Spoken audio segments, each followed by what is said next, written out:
thrifting for this crochet upcycle haul. I went through so many tops because I really wanted to make sure that I found the right tops for these designs. So here are the before of the 4 tops that I picked up. I wanted to make crochet dresses, so I wanted to make sure that the tops were cropped, which 3 out of the 4 were. The first upcycle was this denim button-down top.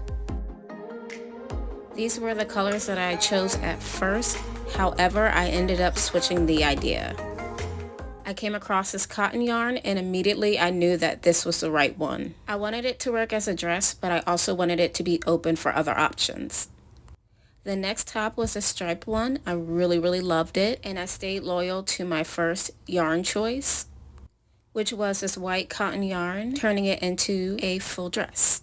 I had a bit of denim-y kind of cotton yarn, so I added it at the bottom just to kind of tie it all in. The next top was this multicolored kind of stretchy tank.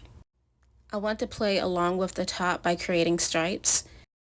This was my initial yarn choice, and I ended up staying with that yarn choice, creating kind of a stripe method to mimic the top. I also crocheted the straps to give it that scrunchy look that the top had too. Now for my last top, I decided to do something a bit different.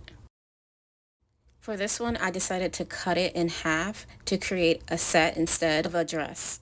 I added an elastic waistband for the bottom of the top and basically added a crocheted band at the bottom of the skirt as well as the top. For these projects, I usually hand sew the first round of crochet to the fabric. You can also use really strong fabric adhesive to apply it as well.